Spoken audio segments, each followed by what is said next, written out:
Right then, so this is part 2 of my sort of Manchester United summer transfer window series. Part 1, we're looking at dream and realistic signings in the left-back position, left centre-back, right centre-back and central midfield. And we kind of reached this conclusion here. And in part 2 today, so you can go, I'll leave the link up there somewhere. I'll leave the link in the description to part 1. Go and watch that if you want to enjoy it. Spoiler there though.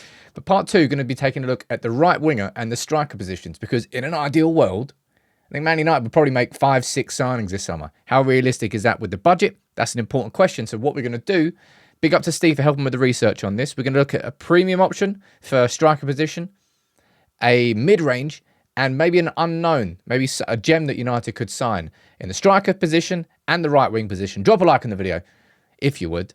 Big up to Steve for helping with the research. Because looking at all these players, it takes time. That's why clubs have scouting departments. I'm not one of them. I'm not one of them. But look, when it comes to the premium options up front, there's a name that everybody knows, everybody's been talking about, everybody's been shouting about. And a player who was linked with us before he moved there to Leipzig. And that's Benjamin Sesko, who, if I'm correct this summer, has got around about a 50 million euro-ish release clause. Now, Benjamin Sesko, if we take a look here at his chart, this kind of shows the higher the percent, the better he's performing in that particular area compared to all other forwards in Europe's, men in top 5 leagues, Champions League and Europa League. All right, this is where Benjamin Sesko. So right there, he's absolutely at the top 4 blocks in the 90th percentile for non-penalty goals. You can see possession-wise, he's not really offering too much to the team. And these are some notes here we've got on Sesko. 20 years old, speed, flair, mobility, strong finisher on both feet, tends to stay central. 84th percentile for aerial duels 1, a counter-attacking weapon. So that might be a reason why he could come in. And down there, a £42 million release clause. My personal shout on Sesko is that I think we'd struggle to keep Højlund and Sesko both happy in that system at United next year. But I might be wrong on that because Sesko's only 20 years old. But I also question whether United would spend that much on a striker, given that we're already looking at, in my opinion, 2 centre-backs, a left-back and a central midfielder. I think we're going to be really stretched for a budget. But in the same way as you have a conversation around Benjamin Sesko, lots of people are talking about Joshua Zirkzee, who, of course, is he on loan at Bologna from Bayern? I think he is. Anyway, Bologna have nailed it this year with Thiago Motta. One of the most exciting teams. Plenty of players I've already spoken about. Who is it? I've spoken about Chemi, I think, with their centre-back, and there's plenty of others, but Joshua Zirkzee, the striker. Take a quick look at his chart, and we can see what this chart sort of helps us understand. It's not the be-all and end-all, but for somebody who hasn't been able to watch much of Joshua Zirkzee this season, what this helps us is understand what kind of player he is. A little bit about the profile of him. We can see it in terms of his attacking output there, not comparing to the best. In possession, passes attempted, completed, he's up in the 86th, 88th, 83rd percentiles.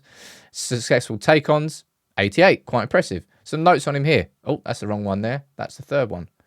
I haven't got any notes on Zirkzee. My bad. Anyway, that's spoiler alert. That's the third one. But Joshua Zirkzee, I'm going to put him down in the same sort of category as Benjamin Sesko.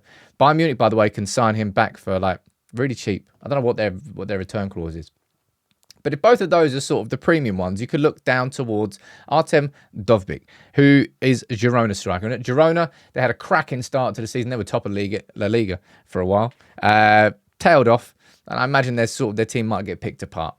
So he is one to maybe keep an eye out for. You can see their non-penalty expected goals and expected assists right up there in the 94th percentile. Some notes on his game. 6'2", again. Some conversation here around his counter-attacking ability. And that's something that you'll see kind of between Sesko, Zirkzee and Dovbyk as well. Chelsea being linked to around about €45 million release clause. It's just a name to be thrown into the hat, I suppose. But at 45 million, would that be too far away from the price of maybe Zirkzee or Benjamin Sesko? I suppose it kind of falls in line around about the same thing. But a name here that I want to speak about, Kevin Denke, who has been absolutely banging the goals in the Belgian league, right? Was it Cercle Bruges? If you look here, I mean, the chart speaks for itself. He's in the 98th percentile for shots taken, for non-penalty expected goals, and for non-penalty goals. And 99th percentile for progressive passes received. So he's been a very active player. 23 goals in 28 games for Cercle Bruges. Natural poaching instincts, muscular frame, proficient with both feet, headers, back heels, a variety of goals. And 15 million. You're looking at around about a price tag for him. Honestly, I'm not saying that we're going to be signing him. It strikes me that this is probably more the market that United will be looking for in strikers this summer. And don't shoot me for saying this, but Danny Welbeck's going to be available on a free transfer. All right? Don't need to look at his chart. Don't need to look at anything like that. We know who Danny Welbeck is. We know that he's on the way. Well, it's his twilight of his career. But could he be an experience? It would kind of be like a Weghorst signing. Slightly better Weghorst signing, I'll be honest. let's be real. I like Weghorst out of possession, just whenever you had the ball in front of goal, couldn't really do much. But it strikes me more that United are probably going to try and find a gem, maybe like Kevin Denke, or just go for real experience, get him on a free transfer, and let Højlund then learn whilst having someone like Danny Welbeck to learn from. I don't know. I'm going to put Denke in here, just because it would be really cool if we were right. But I think it will be somebody along those lines rather than a Sesko, which is what people would want, or maybe a Zirkzee, which is what people would want. I think given everything that United are doing this summer, I don't think we're going to be able to afford it. Just my spidey senses speaking. Now let's move on to the right wing position, okay? And again, there's a standout candidate that a lot of people are talking about, and that's Michael Olise, who has got, what is it? Somewhere in the region of like a 50 to 60 million euro, no, sorry, not euro, pounds release clause. Well-rounded chart, and he's a well-rounded player. And anybody who's watched enough for Crystal Palace, well, whenever he's been fit, which of course is a big concern, he's a very well-rounded player. He's somebody who can, and this is a big thing when looking at right wingers for Manchester United. What we need, whether it's Olise or whether it's somebody else, and I'm going to run through a couple of other options, we need somebody whose main priority is to create for Højlund, to create for our strikers. We've already got Garnacho and Rashford, who are individualistic wingers. They're going to look to score themselves, which is good as an option, right? And sometimes you need that. Sometimes you need chief creators, and that's what we need to find in a right winger. And that's where Michael Olise would tick that box. In the 99th percentile for crosses into the box. Hardly anybody sends more crosses into the box to him. 95th percentile for key passes. Created 0.51 goals per 90 this season. The 99th percentile. He is a chief creator. 60 million. It's thereabouts for a Premier League proven player. Of course, his hamstring injuries are a concern. They have to be a concern. It's repeatedly poor management, seemingly by Crystal Palace's medical department, the same way the United have had that all season. Bringing him back too early, overplaying him, repeated problems.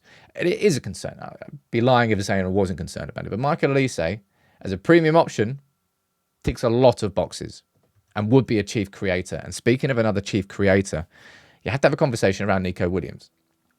Plays for Athletic Club, won their first trophy in 40 years, of course, with Ander Herrera in the team. And yeah, he is, again, chart not looking too particularly impressive. You can see where he naturally stands out. Progressive passes received, successful take-ons, and progressive carries. He's somebody who, look, Steve's gotten down there and saying he's as close as you can get to a traditional Fergie-style winger, right? 99th percentile for crosses into the penalty area, just like Michael Olise. 96th percentile for take-ons, 94th for successful take-ons. He ranks in the 96th percentile with 0.82 goal-creating chances or actions per 90 and a 42 million release clause. So slightly less than Olise. Doesn't have, I suppose, the injury concerns of Olise. Doesn't have the Premier League experience of Olise. But he's 21.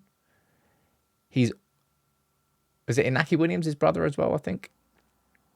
Clearly a very good player. And clearly a very good alternative, really, to Michael Olise. And another one that you can't really ignore, given how impressive his numbers have been this season, is Johan Bakayoko from PSV. All right? Just take a look at the chart. It's basically a full pie chart.